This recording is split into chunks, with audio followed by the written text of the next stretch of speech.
जोहार आई of Santali education मिमित पठुआ कुड़ा कुड़ी को जोहार ओना सावते आई ऑफ सान्ताली एडुकेशन रेन मिमिटन एग्जीक्यूटिव बॉडी रेशियो को मानस साला जोहार आई of Santali education executive body को बन सरहाव को एंते नोआ ऑनलाइन क्लास या प्लेटफॉर्म को एम अकाद बुना जेमन अबोआ गो आड़ांग ते निजेर अपनारा पर्सी ते ओलोग पढ़ाव बुन चीत और में ताहन तुलुज जनो कड़ा बाबुन ताहन अडी आइमा सान्ताली किताब को मिना किसे कहनी को मिना उना को बन पढ़ावा उना पढ़ाव को लगी कि नोआ सान्ताली क्लास दो जेमन नोआ पढ़ाव लगी जहां वर्णमाला जरूरा ओना मौज तेबन चीज लिखाय लटू क्लास बन लटू पुथी बन पढ़ाव दाड़ेया किसे कहनी बन पढ़ाव दाड़ेया ओना को पढ़ाव करते अबुआ जत समाज रिया और अरिचली को सनाम रिया अडी आइमा ज्ञान बुद्धि बन हामेट जोंग दाड़ेया दिला तिहिं रिस्क सला अबोरेन मानतन महाशय जोसेफ सोरेन बन आतांग दारामिया मानतन जोसेफ सोरेन महाशय मा आम दो आइमा आइमा जोहार एम काते मानसाले नेहराम कना मा तिहिना क्लास एहब तबन में और अबोरेन पठुआ कुड़ा कुड़ी को जहां डाउट से जहां एटकेटोर तहन लेंखा जेमन उना लय बुझाव को और पढ़ाव जेमन को चीज दड़िया अब सान्ताली गो पर्सी ते उना मा लागा लहाय तबन में मा आदो आम ठेगिन जिमैदा मा तिहिना क्लास मा हताव तबन में मा जोहार आयमा साराव मानतान लॉरेंस हेम्ब्रम आई ऑफ सान्ताली एडुकेशन रेल एग्जीक्यूटिव मेंबर कोइदो रिस्क सले आतम दाराम के दिन इन सराल में अंते नोआ क्लास रे चलाव लगी एम आतम दाराम के दिया मैं ते रिस्क इन बुझेवरा मैं ते अमो आयमा सराव तबे एहब लहारे मी बार कथा लेदा जोतोखन मांग रे आई ऑफ सान्ताली एडुकेशन रेन प्रेसिडेंट मानतान जॉन मार्डी महाशय सेक्रेटरी डॉक्टर स्टीवन सोरेन साउते जो एग्जीक्यूटिव मेंबर को गुणमाना जोहार और सारहाविन इमापे गना एंते नोआ लॉकडाउन ऑक्टे रे ऑनलाइन होतेते सान्ताली ऑल पढ़ाव चीज रिया बंदोबस्त आकात तबुनाते इन्हों नोआरे हिंस हताव रिया पे इमादिते दि गौरव और रस्किंग अटकारिदा तीना नोआ ऑनलाइन क्लास रेपे हाजिरकान आपे जोतो कोगी अभी रस्क सला इन आतांग दाराम मेत्या एंते आपे बापे तहलन का तीना नोआ क्लास दो बांग हुई को ताबुना आसिन दोहयदा जोतो को गड़ो सपोहत पे नोआ क्लास दो मौज गी हुई ताबुना आर इन आसो कना जे सान्ताली हारफ माला आर हो मौज तेबुन चिद दाड़िया जदि जहाना बादाय त्या तहन खान एंडे खान क्लास मुझे तो लहारे कुकली पे दोहय ताबुना नोआ सान्ताली क्लास ओका आई ऑफ सान्ताली एडुकेशन होते ते हफ्तान नोआ लहा बारिया क्लास हुई कना और बना क्लास की मानतान प्रोफेसर महेंद्र बेसरा महाशय अडी मजे हताव खदा अडी मजे चीड को बना सान्ताली हरफ माला रे तीन हरफ मेना मिमिन गोटे हरफ रे आराम मिमिन गोटे हरफ ते ओका लेका सबात को बिना उना को अडी मौज ते लय बुझेव को उना उना रे नमूना होय एम को उना उनी बड़ाई चुका अपना बांगमा मिशनरी को हेज तयम गी नेता में 1845 साल से कौन सान्ताली पर्सिरिया ऑल ते चर्चा दो एहब लेना मांग रे दो बांग्ला पर्सिति को एहब लेदा ओना तयम 1863 साल से 63 साल रे डॉक्टर BCR लेप्सास होते थे रोमान संताली अक्षर स्टैंडर्ड माने संताली ऑल गानो लेकान अक्षर डायक्रिटिकल मार्क को लगाव काते हरफ बनाव केदा और मिशनरी को ओना रोमान हरफ तेगी ओना तायम खन पुथी ओलो को एहबना से को छापा को एहबना और मानतान पियो बोर्डिंग साहेब हों नोआ हरफ तेगी अड़ी उतर पुथी को ऑल कादा लहाते दो संताली रोमान संताली इंग्लिश धारा को पढ़ावे बुन तहकना जेलिका आबा सादा इमान मेनखान नेतो ओना रेया चिंता भावना बदल कना अब दिसम रेया ओका नियम से धारा चला कना पढ़ा ओलो पढ़ा रे नितमे पहिल के दो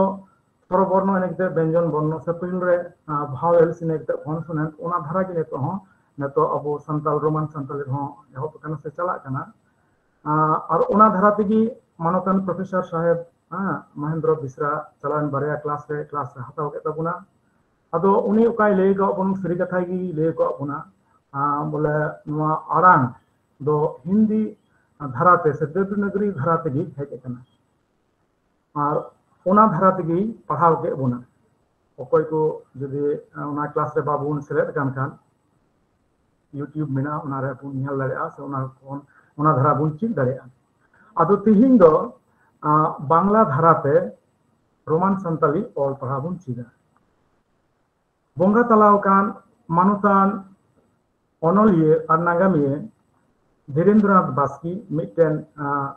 पुथी संताली व्याकरण पुथी ऑल कदा नितुम दो कना हर रोड बयान अरी नोआ पुथी दो उनी बांग्ला लिपि ते ऑल कदा संताली तिगी आड़ा संताली पुथी कना और नोआ पुथी रे अडी सफा ते लई कदा बांग्ला लिपि ते संताली ऑल लगी बांग्ला लिपि रे ओका को वर्णमाला मेना उना वर्णमाला मिद बार बात कते जतो लेकागी संताली परसी ते हों बांग्ला लेकागी आराम अदो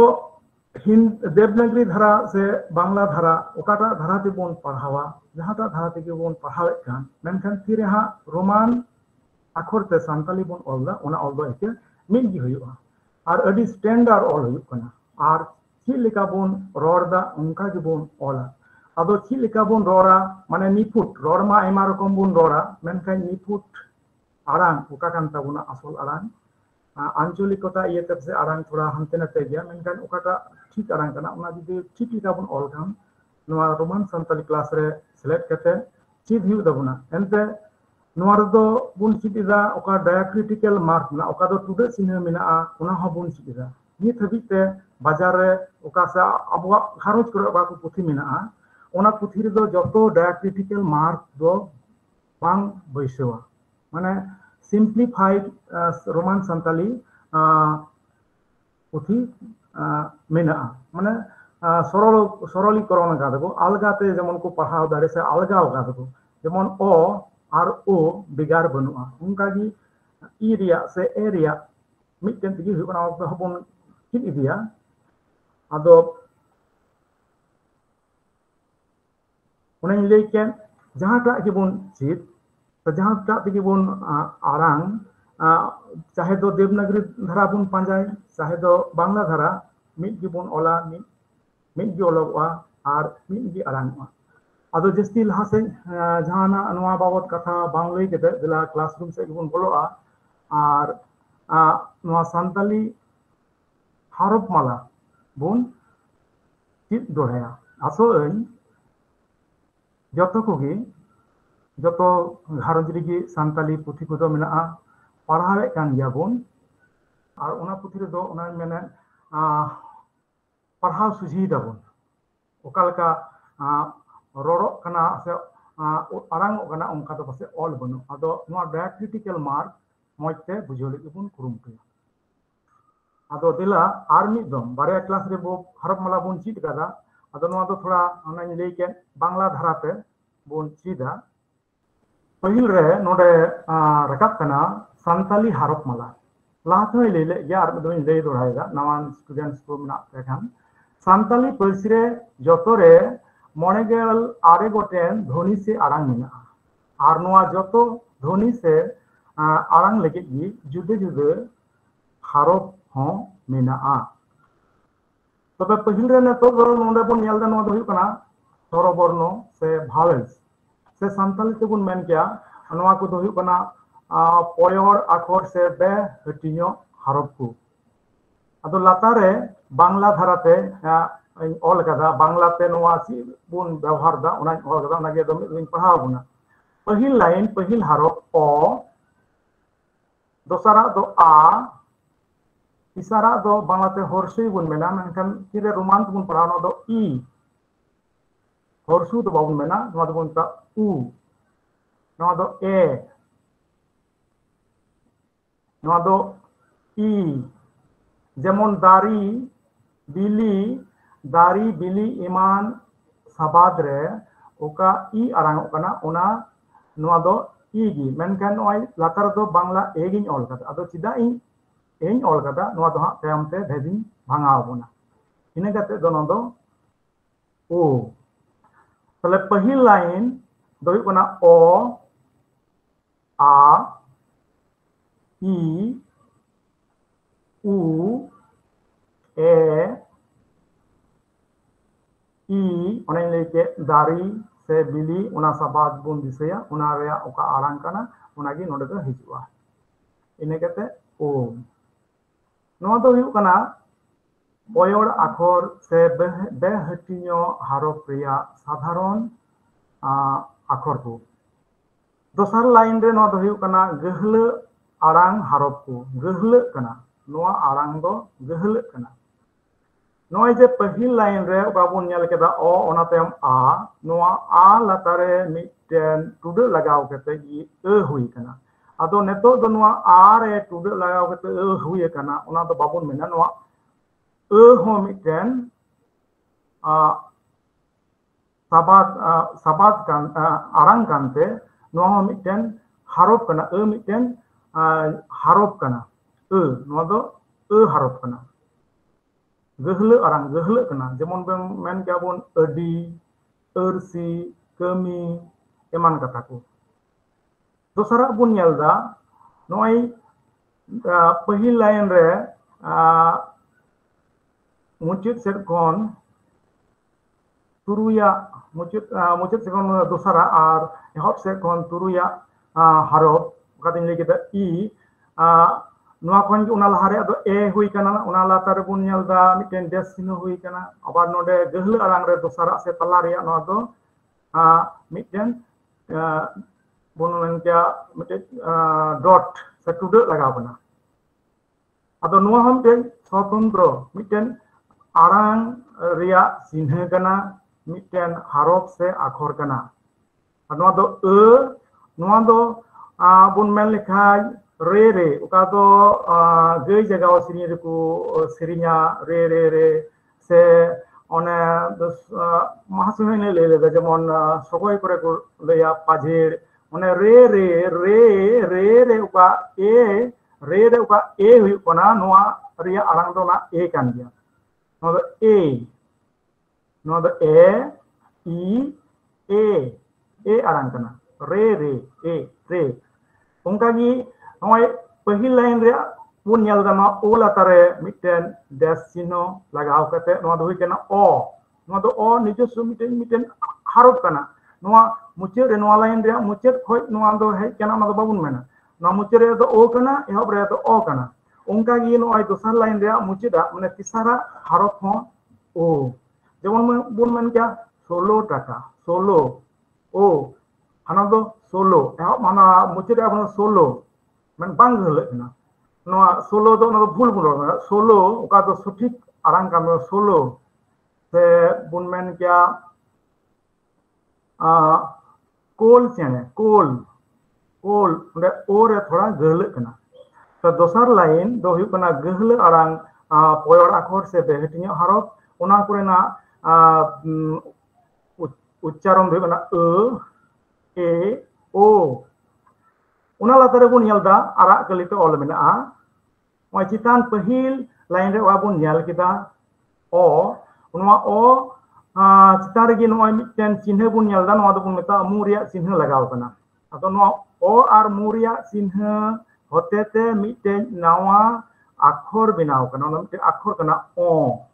লাতারে বাংলা তবন নেলদা অ, তো না দো অ ইনে কিতে আ চিতারে মুরা চিনে লাগাতে না দো হইনা আ, অ আ, নো কিতে দোসরা লাইন রে पहिल হরফ ও চিতারে মুরা চিহ্ন লাগাতে না দো হইনা উ,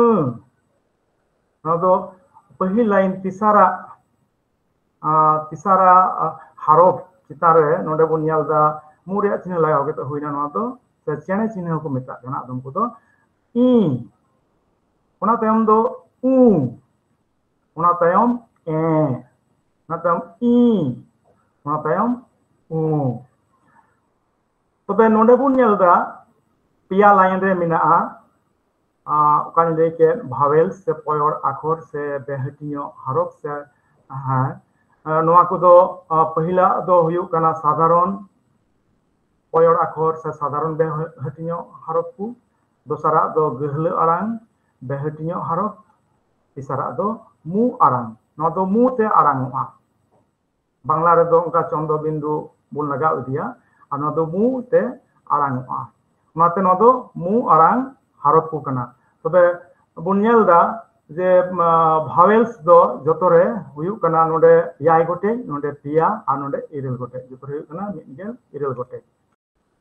गयर आखर से हटियो हरफ हो बार हिस रे हटियोआ। ओनाकिन दो हुयु कना साधारण गयर आखर से साधारण हटियो हरफ और दोसर नंबर दो केचेन गयर आखर से केचेन हटियो हरफ। साधारण गयर आखर से साधारण हटियो हरफ जतरे पेगेल तुरुई गोटे मेना नोआ दो बुन पढ़ाव केदा और दो मिदिन पढ़ाव आंजम बोल लगी क ख अने लई के क ह दो बाबन ओड़ा नोआ ख गे बुन ओड़ा क ख ग घ ङ च छ ज झ ञ ट ठ ड ढ न त थ द ध न न प फ ब भ म र ल व व स ह र र य य नोदो मोरिया चिन्ह। इने केते दोसर हटिंग गयर आखर से हटियो हरफ रेया ओना दो हुयु कना केचेन बेहटियो हरफ को नोआ मोने गोटे मेनाआ। नोआ दो पढ़ाव किदा बोन ओनाኝ लई के नोआ रे आड़ांग स्कार दो बाबुन आड़ांग दाड़ियाते नोआ दो बोन मेता केचेन को से आधा को, केचेन च से आधा च,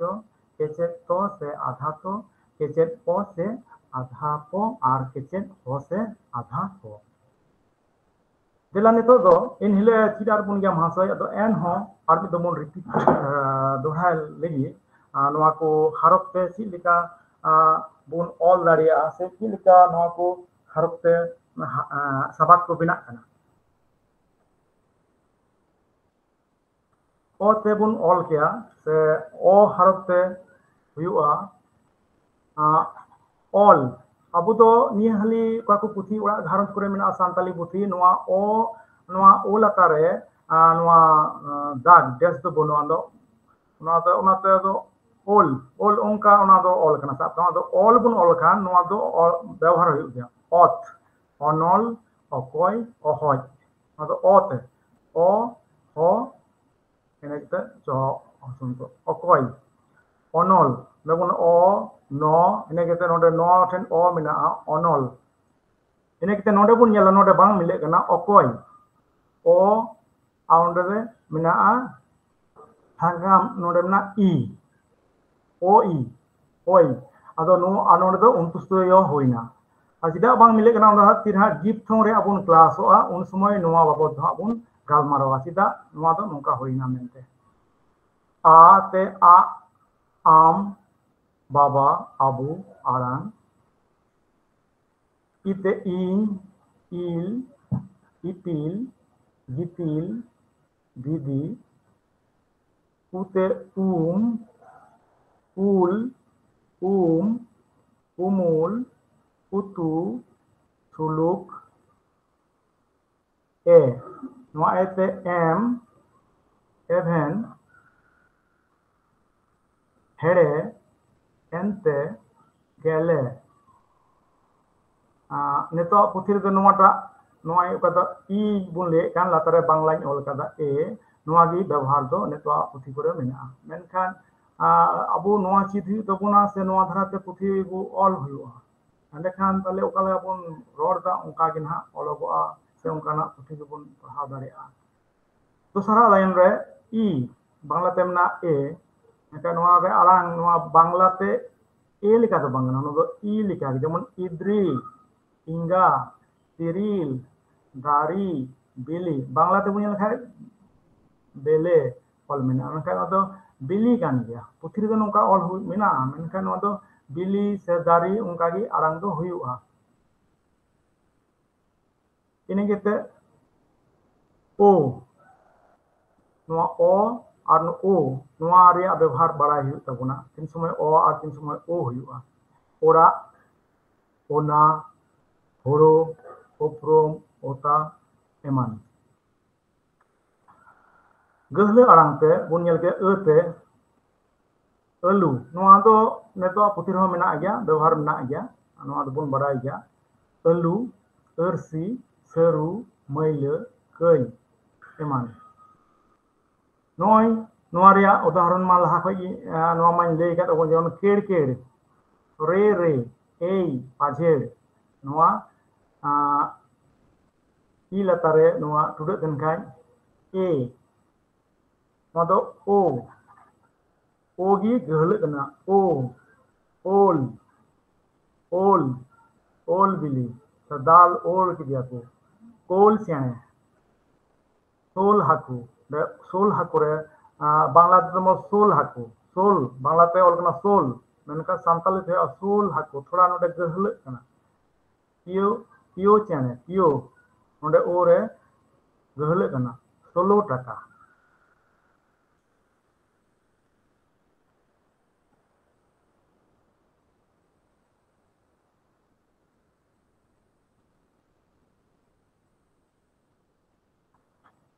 तबे Aima सारहाव bai thoda gan ona naning bagi uta da ona onwa ha noa node hoy ka do somoy ye kana acha ठीक गया noa ka do bun nyel da abo do nit habit te noa ko bun पढ़ाव kida e I e menkan puthi re do bun puthi kore do mena noa ado bai bai te noa do ha puthi kore ho noka bun nyama sangi idia ado noa yete babun chintere babun confuse do je mahasoy kin noa nawa harok kin leida menkan puthi re do noa ol mena ar noa ol mena te bangla re ho noa ko lagi jotto noa channel lagi bangla re ho noa harok noa egi ব্যবহার kana ado bun nyel kya khato te bole noa jemon no chit ar noa latara jemon chat chit ar chat onka gi noi ked noa do ol na ked jodi noa babun noa critical mark baisyo keta noa harap babun apnara tale min gi bun ola min gi ado bang bigaro arang ho okoy bak santali baku barai unku do min hi koror jar abu bun pahas ria ona ayat sentence ria mane likate latare ado ked onka gi ane chitan re ol kada onde bun nyel da pia o ar o neto puthi पुथी करे नोवाटा बांग्लाते नोवा व्यवहार मेना मेनखान कुरुमुटु कना ओका को पुथी किए जरना public Sen खन सदर कना ओना को पुथी रे नोवा को व्यवहार कना से ओका व्याकरण पुथी मेना ओना हो नोवा धारा के ऑल मेना से संदेश मैगजीन हो कुरुमुटु कना नोवा को जतो डायक्रिटिकल मार्क लगाव कते जेमन ओका लका बोन रोड़े कान स्टैंडर्ड ओना लगा के बोन ऑल और ओना लगा के बोन ओकोई संताली बको पढ़ाओ बाको बारे उनको जेमन ऑल पढ़ाओ तिग को पढ़ाओ दाड़िया एनते आबो दुबुन बाय दुबुन पढ़ाओ सुविधा जेमन नोडे बोन नेल दा नोय नोआ यदि नोडे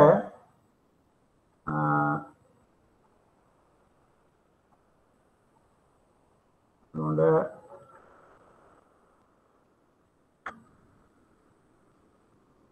हेतो लेकत दो नोआ हम गागी लो लो लो लो चा दा लो लो किन चलाओ कना अदो नोआ हो नोआ तो ही लो लो चा मेनकान ऑल दाबुन लो लो नोआ तो ठीक गया दा लो लो एल लो उ दो बांग ओना दो ओना दो रोड कान है ऑल तो नोआ बुन ओला नोआ कान या स्टैंडर्ड शब्द दो से आड़ांग दो लो लो अदो नोआ दो onka bon all da enka ona do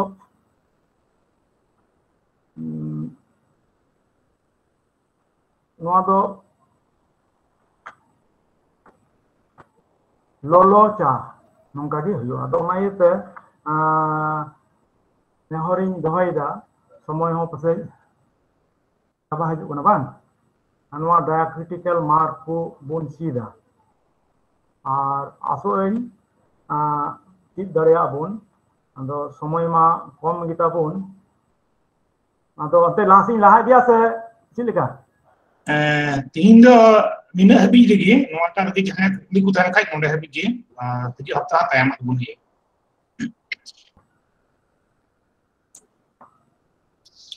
ठीक है मानोदान प्रेसिडेंट साहब मामी बार कथा मुझे ले दबन तबे जो रसिया को से स्टूडेंट को अब तो सरीगे अडी मोटे क्लास बुन अटेंड किदा नोवा रोमान क्लास दो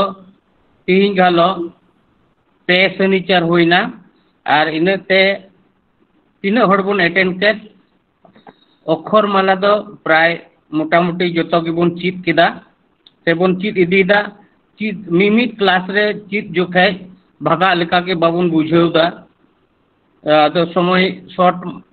माछा गिते जाय होक अब टीचर को का को चीत अबुन कान इने गिबुन मिद हफ्ता धरे बुन बुझेउमा आर बुन ओना थोड़ा बुन चर्चाय मा से बुन प्रैक्टिस मा अदो तिहिं कान टीचर जोसेफ सोरेन अडी सहज ओका को अब परिचित भाषा मेता में बांग्ला भाषा नोडे तीन हर बुन बडाय उना धाराते संताली चे लेकाते बुन पढ़ाव किया से चे लेकाते बुन उच्चारण किया उना चिरात उना एकदम सहज पद्धति ते अदो उना लेकाते अब व्यंजन स्वरवर्ण व्यंजन वर्ण ते अडी मजते बुझाव उना अदो उना लाहो मानतान प्रोफेसर साहब महेंद्र मिश्रा हो ओका को नुआ को चितान रेगे अडी मजते बुझावात बोन थाया अदो नोय तिहिं आर लहातना क्लास चेलका चला कान ताबोन सरीगे अडी मजते बोन बुझाव दाड़िया कना अदो ओना यते तिहिं अबो नुआ क्लास ओके अड़ती जुटी आत बोन मानतान जोसेफ सोरेन नुआ आई ऑफ संताली एजुकेशन खोज अडी आटिंग सरहाव दी कना ओना साथे जतो पठुआ को ᱧᱩᱛᱩᱢ ते आरहों दाराय कान तिना बाकी मिना ओना को जेमन मजते चीर आबोन ओना अर्जिन दोहयत कना आर आबो तिना स्टूडेंट को मिना कोआ जा मिना बोना जाओगी नुआ दबोन चीत पुरव इदिमा आदो मानतान जोसेफ सोरेन महाशय आले आई ऑफ संताली एजुकेशन पाटा से खोय अडी अडी सरहाव और गुण मनाव और जोहार ले एमाम कना तीन क्लास लगी।